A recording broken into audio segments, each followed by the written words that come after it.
नमस्कार, जोहार आप सभी झारखंड वासियों को।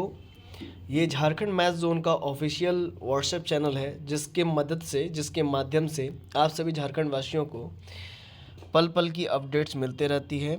और आज एक नए अपडेट के साथ आप सभी के साथ जो है कि मैं मौजूद हूँ। झारखंड विधानसभा चुनाव 2024 का परिणाम लेकर के आप सभी के समक्ष आज जो है कि प्रस्तुत हूँ। मैं आपको बता दूँ कि जो भी विधानसभा क्षेत्र है उसमें कौन कौन उम्मीदवार जो है कि जीत अपना दर्ज किए हुए हैं। तो आपको मैं विधानसभा क्षेत्र के अनुसार बताने जा रहा हूं। अब ध्यान देंगे। बागमारा सीट से शत्रुघ्न महतो बीजेपी से थे, जीत गए। बगोदर सीट नागेंद्र महतो बीजेपी जीत गए। फिर बहरागोड़ा सीट समीर कुमार मोहंती जेएमएम से थे, जीत हासिल हुई। बरहेट सीट से हेमंत सोरेन जेएमएम से थे और जेएमएम के मुखिया भी हैं, सुप्रीमो भी है, उनकी जीत हासिल हो गई है। और बरही सीट से मनोज कुमार यादव बीजेपी से थे, जीत हासिल हो गई। बड़का गांव सीट से रोशन लाल चौधरी बीजेपी से थे, जीत हासिल हुई। बरकट्टा सीट से जानकी प्रसाद यादव जेएमएम से थे, जीत हासिल हुई। और बेरमो सीट से कुमार जयमंगल कांग्रेस से थे, जीत गए। भवनाथपुर सीट से अनंत प्रताप देव जेएमएम से थे, जीत हासिल हुई। इसी प्रकार से आप देख सकते हैं कहाँ कौन जीते हैं। ठीक है, आप इस प्रकार के जितने भी, जैसे धनबाद सीट से है ना, राज सिन्हा बीजेपी से थे, जीत हासिल हुई और धनबाद से ही मैं हूँ। ठीक है, और ये सारा का सारा जितने भी आपको मतलब न्यूज़ चाहिए, कौन कहाँ से कौन सीट से जीत अपना दर्ज किए हुए हैं, वो सभी जानकारी आपको जो है कि झारखंड मैथ जोन के इस ऑफिशियल व्हाट्सएप चैनल पर मिल जाएंगे। ठीक है ना। और आपको क्या है कि जैसे पढ़ के मैं सुनाऊंगा तो बहुत समय लग जाएगा। आपको जो जानकारी चाहिए आप तुरंत जो है कि अपना जानकारी ले सकते हैं। तो आपको मैं बता दूं, झारखंड में कुल 81 विधानसभा सीटें थी, जिसमें जो है कि झामुमो ने झारखंड मुक्ति मोर्चा ने एक बहुत ही अच्छा बढ़त हासिल की है और जीत दर्ज की है। और ये झारखंड के इतिहास में पहली बार ऐसा हुआ है कि कोई सरकार रिपीट हुई है। रिपीट कहने का मतलब जो पहले से सत्ता में थी और दोबारा उसी का सत्ता आई हुई है, ये पहली बार हमारे झारखंड राज्य में हुआ है। इससे पहले हर बार नई नई सरकारें बदलती रही है। हर बार कभी झामुमो आ गया तो कभी बीजेपी आ गया, कभी बीजेपी आ गया तो झामुमो आ गया। ठीक है ना। और आपको मैं बता दूं, सुदेश कुमार महतो जो सुप्रीमो हैं आजसू पार्टी के, और उनका हार हुआ है। ठीक है, ये बहुत ही दुखद बात है। वो भी एक समय में बहुत अच्छा जाने माने छात्र नेता थे और कहीं ना कहीं उन अब लोग कह रहे हैं कि आजसू को जो टक्कर दे रहा है वो जेएलकेएम दे रहा है। अब आने वाला भविष्य को देखने को मिलेगा कि कौन किसको टक्कर दे रहा है।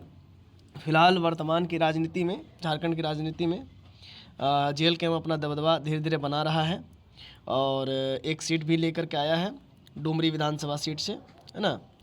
तो चलिए, सभी जितने भी विधायक हैं उन सभी को कॉन्ग्रेचुलेशन, है ना, शुभकामनाएं हमारे झारखंड मैथ जोन की तरफ से। और जितने भी हैं आपके गुमला सीट से हुए, हटिया सीट से हुए, हजारीबाग सीट से हुए, ठीक है, ईचागढ़ सीट से हुए, जगन्नाथपुर सीट से हुए, ठीक है ना। और आपको मैं बता दूं, डुमरी सीट जो है, थोड़ा सा ये आपको बताना ज़रूरी है क्योंकि ये थोड़ा सा चर्चा का विषय भी होना भी चाहिए। एक छात्र जो है कि छात्र आंदोलन से जो है कि किस प्रकार से एक विधायक बन जाता है, विधानसभा का चुनाव, फिर लोकसभा का चुनाव, विधानसभा का चुनाव जीतता है, अपना जो है कि झारखंड में अपना नाम अंकित कर देता है। ये बहुत बड़ी बात है। ठीक है, चूँकि डुमरी विधानसभा जो सीट है वो महतो समुदाय, जिसको कुर्मी समुदाय भी कहते हैं, उन्हीं का दबदबा शुरू से रहा है। पहले ये जो है कि ये सीट जगन्नाथ महतो का था, हमारे झारखंड राज्य के शिक्षा मंत्री, क्योंकि अब वे हमारे बीच में नहीं रहे, है ना, स्वर्गवास हो चुका है। और उन्हीं के सीट से उनकी धर्मपत्नी लड़ रही थी, बट उनको जो है कि हार का सामना करना पड़ा और जेएलकेएम के खाते में, जयराम कुमार महतो के खाते में एक सीट आ गया। अब आगे देखना है कि नए नवनिर्मित जो है कि विधायक है, जो अभी अभी उनको राजनीति का स्वाद मिला है, अब कह सकते हैं। अब वे क्या करते हैं वहाँ के जनता के लिए, ये आने वाले भविष्य में देखने वाली बात है। ऐसे उनके चुनावी भाषण बहुत ही उत्साहवर्धक रहता था और झारखंड के लिए, झारखंड के मिट्टी के लिए लड़ मरने कटने की बात जो करते थे।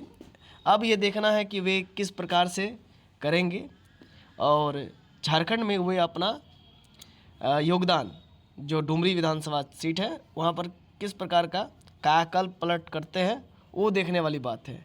इसके बाद ही हम लोग कुछ कह सकते हैं। और चूँकि नई नई पार्टी आती है, बहुत वायदे करते हैं, फिर सारे वायदे जो है कि बीच में सारा कुछ जो है कि भंगुर हो जाता है और चुनाव आते आते फिर से जो है कि वही चुनावी ढोल सभी को बजाने लगता है और कुछ लुभावने लालच वगैरह दे करके, कभी मैया सम्मान योजना तो कभी जो है कि गोगो दीदी योजना, क्या क्या जो योजनाएं आ जाती हैं और हमारी भोली भाली जनता जो है कि हमेशा अपने आप को ठग महसूस करती है। अब आगे देखना है कि कैसे क्या होगा। बहुत योजनाएं चरम सीमा पर थी और बहुत ही आनंदित योजनाएं थी महिलाओं के लिए। और फिर आसू ने भी जो है कि अपना चुनावी ऐलान किया था कि जो बेरोजगार स्नातकधारी है या फिर स्नातकोत्तर है, उनको जो है कि 30,000 सालाना जो है कि दिया जाएगा। हालांकि उनका तो जीत दर्ज नहीं हुई है, क्योंकि भाजपा के साथ ही उनका गठजोड़ था।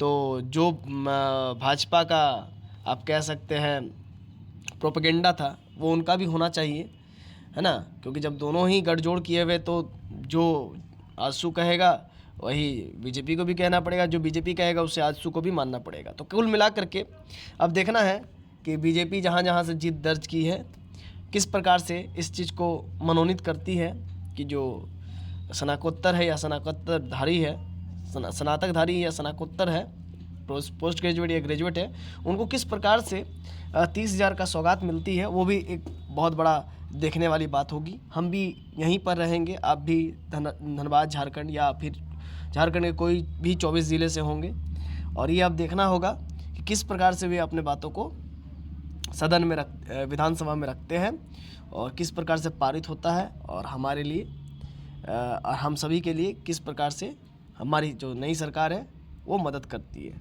चलिए, बहुत बहुत धन्यवाद आप सभी को झारखंड मैच जोन से जुड़ने के लिए। हालांकि ये न्यूज़ आपको टाइम्स ऑफ धनबाद में मिलेगा।